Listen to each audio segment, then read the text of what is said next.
শুনিছেন তো শুরুতে ইন্ডিয়া কষা জায়েদের কাছে একটা ছেঁচড়া দেশ আছিল।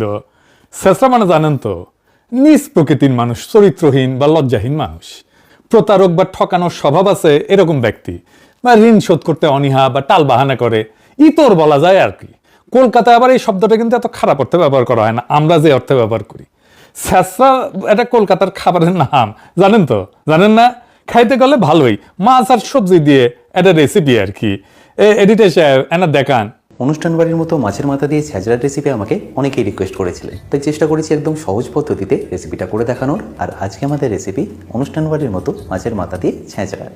দেখেছেন, সেই ছেঁচড়া দেশ কষা জাহেদরে ঢুকতে দেয় নাই, দিল্লিতে আটকে রেখেছিল, মোটামুটি অপমান করে বসা রেখেছিল।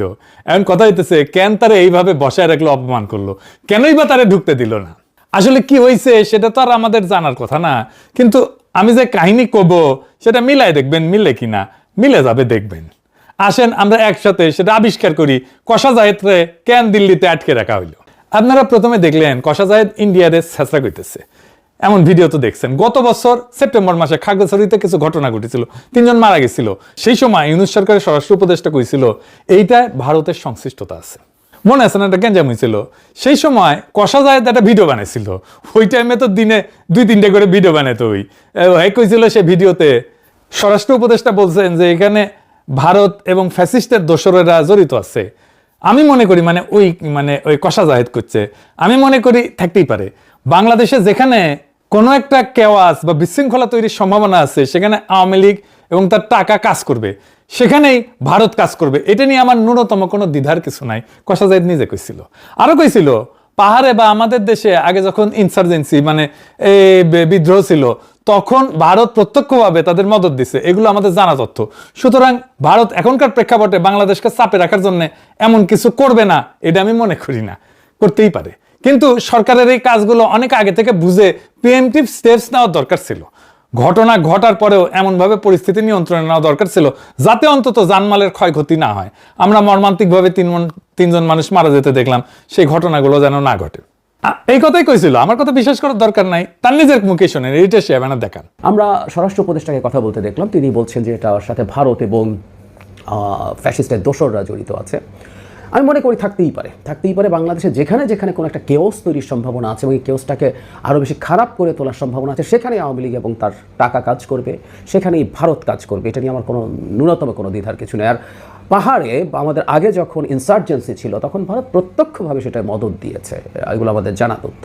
সুতরাং ভারত এখনকার প্রেক্ষাপটে বাংলাদেশকে চাপে রাখার জন্য এমন কিছু করবে না, এটা আমি মনে করি না। করতেই পারে। শুনিছেন? আচ্ছা বলেন তো, ইন্ডিয়া কখনো কইছে যে আমরা খাগড়াছড়িতে আগুন জ্বালায় রাখবো, গ্যাঞ্জাম করবো? কইছে? কয় নাই।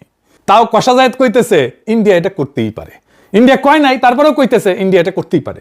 তারপরে সে উপদেষ্টা হইল, পশ্চিমবঙ্গে নির্বাচন হইল, শুভেন্দুর ঘোষিত নির্বাচনী ইস্তেহারে 1 কোটি বাংলাদেশি মুসলমানকে তাড়ানোর পরিকল্পনা দেওয়া হইলো। সে নির্বাচনের আগে পারফরমেন্স করে দেখাইলো কেমনে বাংলাদেশিদের দাওয়া দেবে। ধর বাংলাদেশি ধর। এডিটর সাহেব দেখান আর একবার।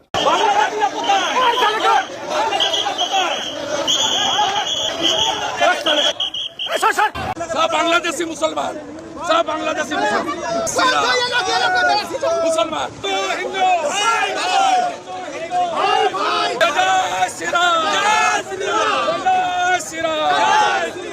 দেখেছেন না? এটা তারা ডিটেনশন সেন্টার বানাইলো, সেখানে সে ডিটেনশন সেন্টার অনেকে আটকে রাখলো, সেখান থেকে নানা পয়েন্ট দিয়ে বাংলাদেশে পুশিনের চেষ্টা করলো, অনেকগুলো পয়েন্ট দিয়ে রাতে বেলা করে। আমাদের বিজেপি ঠেকাইলো গ্রামবাসীর সহায়তায়।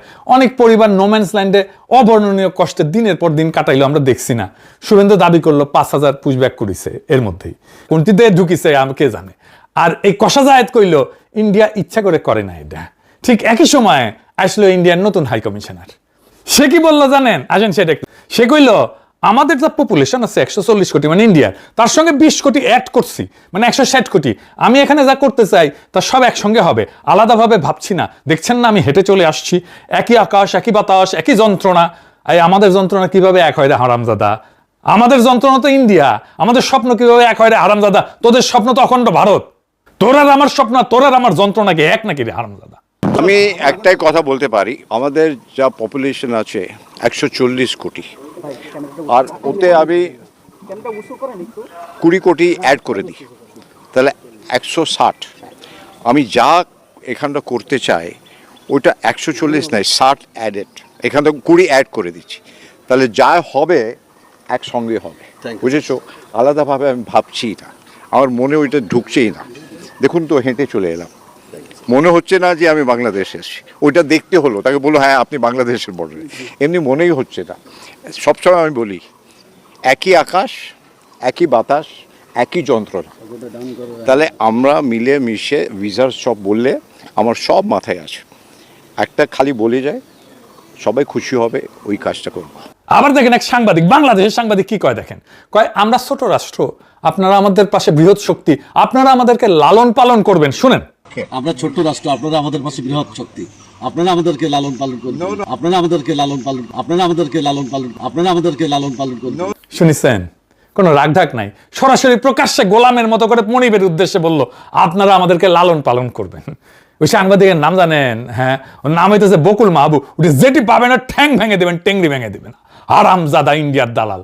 ওই বাংলাদেশ প্রতিদিনে কাজ করতো, তারপরে নিউজ 24 কাজ করতো বেনাপোল প্রতিনিধি হিসাবে, আবার বেনাপোল প্রেস ক্লাবের সাধারণ সম্পাদক হিসেবে দায়িত্ব পালন করছে। কিরকম হারামজাদা, কিরকম ইন্ডিয়ার দালাল দেখেছেন বসে আছে, কেমন করে প্রভুর নিউজ চেপে গেল দেখেছেন? কি বাজে কথা কইলো, বাংলাদেশকে সে খেয়ে নিতে চায়, বাংলাদেশকে একসাথে করে নিতে চায়। পররাষ্ট্র মন্ত্রণালয় কোনো প্রতিবাদ জানাইছে? বলে নাই। আমাদের ইন্ডিয়ার মধ্যে ঢুকায় নেওয়ার কথা কওয়া হইলো, কেউ কিছু কইতেছে না, কারো কোনো স্যাদব্যাদ নাই। কাশ্মীর বানায় দেওয়ার একটা প্ল্যান নিয়ে আগাইতেছে তারা। এর মধ্যে রংপুরে রামমূর্তি নিয়ে কি গেঞ্জাম লাগিয়েছে না, ইন্ডিয়ার গোয়েন্দা সংস্থার কানেকশন তো পাওয়া গেছে এখন, দেখেছেন তো? আমি একটা ভিডিও করেছিলাম, সেটাও তো দেখেছেন, এটা সাহেব দেখে দেন, দেখেছেন? আমি শুরু করেছিলাম, তারপরে এখন কোথায় যায় লাগিয়েছে এটা। সেইখানে এরকম একটা বিপজ্জনক পরিস্থিতিতে ইন্ডিয়ার একজন বিশ্বস্ত স্পোক্সম্যান দরকার বাংলাদেশের মধ্যে। ইন্ডিয়ার মেলা স্পোক্সম্যান আছে, পুন্দের আলো, দিল্লি স্টার, এগুলো সেগুলো আছেই তো, কিন্তু পলিটিশিয়ানদের মধ্যে, সরকারের মধ্যে বুড়া কিছু আছে, যেমন ধরেন শিলং সালাউদ্দিন আছে, আমির খসরু আছে, মির্জা ফখরুল আছে, বা মেজর হাফিজ আছে, গয়েশ্বর আছে, এ তো বলবে না, রিস্ক আছে। এই প্রো ইন্ডিয়ান কথা কবে কষা জাহেদকে দিয়া, সে ইন্ডিয়া ইচ্ছা করে পুশিং করতেছে না, এইটা বলে যে পয়েন্ট হারাইছিল, যে গালি খাইছিল, সেটা গেইন করার জন্য এই নাটকটা করা হইলো দিল্লিতে। এটা পুরা দল যাইতেছিল, সে ছিল দল নেতা, তার দলের প্রায় 20 জনের মতো সবাই ঢুকে গেল ইন্ডিয়াতে, সবাই ঢুকতে দিল, আর ঢুকতে দিল না তারে।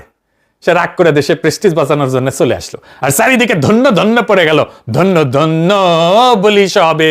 সাবেক চিফ প্রসিকিউটর তাজুল ইসলাম পর্যন্ত কইছে জায়েদকে দিল্লিতে ঢুকতে না দেওয়াটা সার্বভৌমত্বের উপরে আঘাত। আমাদের দেশের একজন উপদেষ্টাকে সকল ডিপ্লোম্যাটিক চ্যানেলে জানিয়ে দেওয়ার পরেও তার সাথে যে অসৌজন্যতা করা হয়েছে, এটা আমাদের সার্বভৌমত্বকে চ্যালেঞ্জ করার শামিল। শুনিছেন? এনসিপিরা দলে দলে স্ট্যাটাস মারতে থাকলো কষা জায়েদের পক্ষে, দেশের অপমান হয়েছে। কষা জায়েদ মানে দেশ নাকি রে? জামাত দিছে কিনা জানি না, দিতেও পারে। বাংলাদেশের পলিটিশিয়ান হইতে হইলে তার উন্নত মানের বেকুব হইতে হয়। বেকুব না হইলে ইন্ডিয়া বাংলাদেশে এরকম রাজধানী চালিতে পারে দিনের পর দিন, এতদিন ধরে। ব্যাস তারপরে এখন কষা জায়েদ এখন অ্যান্টি ইন্ডিয়ান সিপাসালার হয়ে গেল।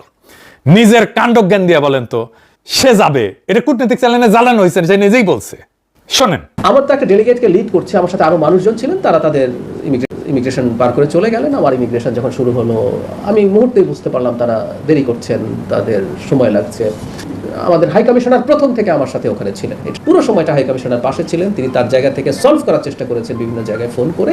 এই রাষ্ট্রের, আমি আবারও বলছি ব্যক্তি না, আমি এই রাষ্ট্রের একটা পদে আছি, সেই পদের প্রতি যে সৌজন্য সেটা ল্যাক করেছে বলে আমার মনে হয়েছে, যে আমি ম্যালট্রিটেড হয়েছি, আমার সাথে সঠিক বিহেভ করা হয় নাই। কারণ আমি যখন যাব এই তথ্য জানানো হয়েছিল। শুনেছেন? হাই কমিশনার নিজে উপস্থিত আছে এয়ারপোর্টে, ওর নামে নাকি কালো তালিকা হয়েছিল কিনা কে জানে, কিন্তু ইন্ডিয়ান মিডিয়া নিজেই বলতেছে সেই কালো তালিকা থেকে বাদ দেওয়া হয়েছে তার নাম। তাহলে তারা আটকাবে কেন? কোনো কারণ আছে? তাহলে এটা নাটক না? এখন এসে বলতেছে ভারতের সাথে আমরা সম্পৃক্ত হইতে চাই। এবার একটা জিনিস চিন্তা করে দেখেন, ভারতের সাথে আমরা সম্পৃক্ত হইতে চাই, এই কথাটা যদি কষা যায় 2 দিন আগে কইতো, গালি খায়া লম্বা হয়ে যাইতো একেবারে। এখন খুব স্বাভাবিকভাবে কইতে পারলো, কোনো প্রতিবাদ হইল না। পারলো কারণ ওই নাটকটা করে আসিছে।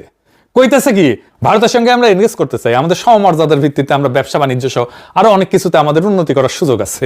আমরা যে জায়গায় ছিলাম সেখান থেকে তো আমরা নেমেও আসছি। ইন্টারিমের সময় সম্পর্কটা যথেষ্ট খারাপ পর্যায়ে গেছে, সেগুলো সরাই রেখে আমরা এনগেজ করতে চাই, ব্যবসা বাণিজ্য করতে চাই। আমাদের এক্সচেঞ্জ নানা ফর্মে হইতে পারে। ওই ব্যবসা বুঝে, কত ব্যবসা বুঝে। তা আমাদের হাই কমিশনগুলো এনগেজ করতেছে না, ওখানে আছে না হাই কমিশন, আমাদের পররাষ্ট্র মন্ত্রণালয় আছে না, ওরা এনগেজ হইতেছে না। ওই একটা শিক্ষামন্ত্রী পদমর্যাদার একটা উপদেষ্টা, যার আসলে কোনো কাম নাই, কোনো কাজ নাই, কিন্তু কোনো নির্বাহী ক্ষমতা নাই। সে কি এনগেজ হবে ইন্ডিয়ার সাথে? ওই বুঝে এনগেজ হওয়া কি? ওই ব্যবসা বাণিজ্য বুঝে, ব্যবসা বাণিজ্য করার জন্য এনগেজ হইতে হয়। ওই বেকুব জানেও না যে দুইটা সরকার খুব স্ট্র্যাটেজিক ব্যবসায় যুক্ত হয়, যেমন অস্ত্র, সামরিক সহায়তা, নজরদারির যন্ত্র, প্লেন, হেলিকপ্টার, এনার্জি, এই সমস্ত জায়গায়। বাকি ব্যবসা কি সরকারের উপরে নির্ভর করে বসে থাকে নাকি? এটা বেকুব, বালশিয়ন। চাল ডাল আটা তরকারি মশলা এগুলো কি সরকারের উপরে নির্ভর করে? যেখান থেকে কম পাবে সেখান থেকে ব্যবসায়ীরা কিনে আনবে। হাসিনার আমলে তো অবাধ বাণিজ্য চলিছে না ইন্ডিয়ার বাংলাদেশ, আমরা কি এক্সপোর্ট করতে পারছি ইন্ডিয়া? উল্টে আমাদের ইকোনমিকে মানসিকভাবে পঙ্গু করে ফেলা হয়েছিল। আমরা আমাদের চাহিদার চাইতে বেশি পেঁয়াজ উৎপাদন করি, তাও বাংলাদেশের মানুষ মনে করতো ইন্ডিয়ান পেঁয়াজ ছাড়া আমাদের রান্না হবে না, আমাদের রান্নাঘর বন্ধ হয়ে যাবে। ইন্ডিয়ার সাথে আমরা ব্যবসা করি নাই, ওদের জিনিস টাকা দিয়ে কিনলেই হয় না, তো ওদের টাকা দিয়ে কেনা হবে, তারপরে আমাদের কৃতজ্ঞ থাকতে হবে ইন্ডিয়ার উপরে। ইন্ডিয়া কতগুলো কারখানা করছে বাংলাদেশে, আমরা কয়টা কারখানা করতে পারছি ইন্ডিয়াতে? একটাও না। ইন্ডিয়ান ডাক্তার এসে দেদারসে প্র্যাকটিস করে গেছে না বাংলাদেশে, শহরে শহরে গিয়া। ইন্ডিয়ান ফার্মাসিউটিক্যাল কোম্পানি বাংলাদেশে কারখানা করছে না, সান ফার্মা কারখানা করছে না, প্রচুর ব্যবসা করতেছে না। আমরা কি করছি? আমরা কি কারখানা করতে পারছি ইন্ডিয়াতে? কি এক্সপোর্ট করি আমরা ইন্ডিয়াতে? কোন পণ্য আসবে না বাংলাদেশে ইন্ডিয়ার, বিকল্প পণ্য খুঁজে আনবো, বেশি দাম হইলেও আনবো। আর কষা জাহিদকে কেনের দায়িত্ব নিতে হয়েছে? ওরা কে দায়িত্ব দিছে? ওই কোন আসছে? ওই কোন হরিদাস পাল এসছে? হাসিনার মতো একেবারে ইন্ডিয়া পেটে দেবো। ফুন্দের আলো আর দিল্লি স্টারে গিয়ে আবার কান্নাকাটি করে এই কষা জাহেদ। মানে বুঝেছেন তো, সব ইন্ডিয়ান রসুনের কিন্তু ফুন্দের আলো আর দিল্লি স্টার।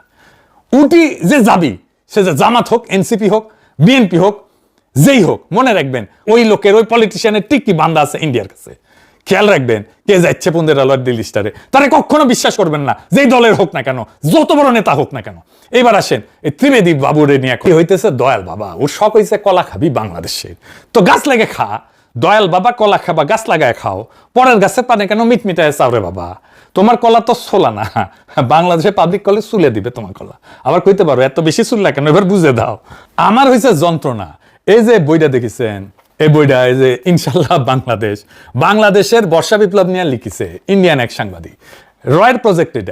এটা আমার নিয়ে একটা চ্যাপ্টার লিখেছে, যে দেখেন আবার ফটো দিছে, দেখেছেন? হ্যাঁ, পুরো একটা চ্যাপ্টার লিখেছে, আমি আবার ডাক্তার দিয়ে দেখিছি এগুলো আমার নিয়ে কি কি লিখেছে এর মধ্যে, দেখেছে? তো এটার মধ্যে লিখেছে যে আমি নাকি কোন এক ভিডিওত কইছি যে মোদিকে আমি মুসলমানি করাইতে চাইছি, কোন এক ভিডিওত কইছি, কেমন খুঁটে খুঁটে দেখে বাংলাদেশের কলা দেখা মিটমিটে আসলে কলা ছুলে দেবো মাইন্ড ইট। লিখেছো ভালো হয়েছে, যা লেখ, আরো লেখ, আরো 10টা বই ছাপা, আমার নামে 10টা বই, যা খুশি লেখ এটার মধ্যে, যা করে নিস আমার, যা। আর বাংলাদেশের দিকে চাইয়া, বাংলাদেশের কলা দেখা মিটমিটে চাইলে কলা একেবারে ছুলে দেবো মাইন্ড ইট।